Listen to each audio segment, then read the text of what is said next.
ഞാനൊരു കുറിപ്പിൽ കേട്ടിട്ടുണ്ട്, ഒരു കലാകാരൻ എന്ന വാക്കിന് പൂർണ്ണ അർത്ഥം കൊടുത്തത് അലൻസിയർ ചേട്ടനാണ്. നാടകങ്ങളിലൂടെ വന്നിട്ടുണ്ട് അല്ലേ?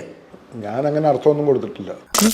ഇത്രയും വലിയ ഗതികെട്ടവൻ ഈ ലോകത്ത് വേറെ ആരെങ്കിലും ഉണ്ടാവും എൻ്റെ കർത്ത? ഞങ്ങൾ കൊടുക്കും.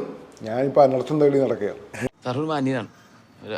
എനിക്ക് വലിയ ബഹുമാനം തോന്നിയ ഒരു ആക്ട്രസ്സാണ്. ഞാൻ ആദ്യമായിട്ടാണ് സ്വാസികമായിട്ട് അഭിനയിക്കുന്നത്. ഞാൻ അവരുടെ സിനിമകൾ അങ്ങനെ കണ്ടിട്ടുമില്ല, സീരിയലുകളും കണ്ടിട്ടില്ല. അങ്ങനെയാണ് ആ സീൻ ഷൂട്ട് ചെയ്തത്. അവൾ എന്നോട് പറഞ്ഞു, തല്ലിക്ക് കേട്ടാ.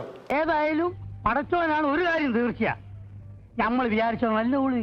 നിങ്ങളെങ്ങനെ വിചാരിച്ചു? ഞാൻ വിചാരിച്ചു നല്ലൊരു പെൺകുട്ടിയാണ്. ഞാൻ അവളുടെ ബട്ടക്സിൽ അടിക്കണം. ശരിക്കും കൊടുത്ത പൊട്ടിയിലായിരുന്നോ? കൊണ്ടോ? മനസ്സിലായില്ലേ? ഇനി മനസ്സിലായില്ലേ? അല്ല, അവൾ എന്നോട് പറഞ്ഞു ഞാൻ പാഡ് വെച്ചിട്ടുണ്ട്. അടിപൊളി.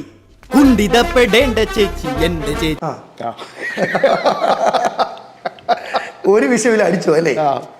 നല്ല കുട്ടി, ഒറ്റ മോളേ ഉള്ളൂ. നല്ലൊരു ഫാമിലി ഉണ്ട് ചേട്ടന്. ഇങ്ങനെ ചതുരം പോലുള്ള സിനിമ ചെയ്ത് കഴിയുമ്പം അവർക്കൊരു അരോചകത്വം ഫീൽ ചെയ്യാറുണ്ടോ? എൻ്റെ ഭാര്യയ്ക്ക് ഏറ്റവും ഇഷ്ടപ്പെട്ട പടം ചതുരമാണ്.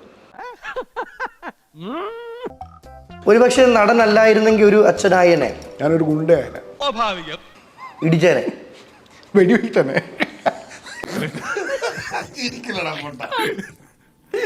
എന്നാ പിന്നെ ഞാനങ്ങനെ